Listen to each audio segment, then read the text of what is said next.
ត្រួយស្នេហ៍អើយអូនអើយក្រឡើងរៀមសូមផ្ដែផ្ដាំ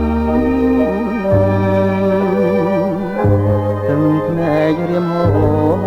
ព្រួងតែកំ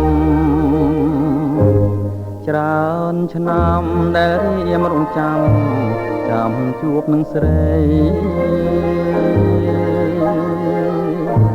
សូមមុនតន្ត្រីបំភ្លៃសន្តំ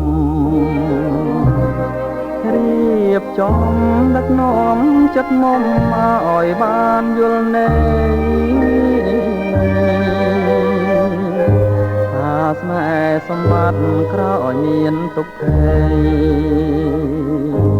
ស្ដាយវ័យស្រីនៅក្រមុំគួរគុំគ្នាព្រះនាងជេកនាងចំដែលខ្ញុំធ្លាប់បង្គំធ្វាត់ថ្វាយមេត្តាពន្យល់ឆោមឆាយនឹងម្ដាយហើយណាយពីភូមិអប្រេរហាន់ទាំងអើយមេត្តាខ្ញុំផងសូមបងជួយនាំកម្រងផ្នែកចងនិស័យ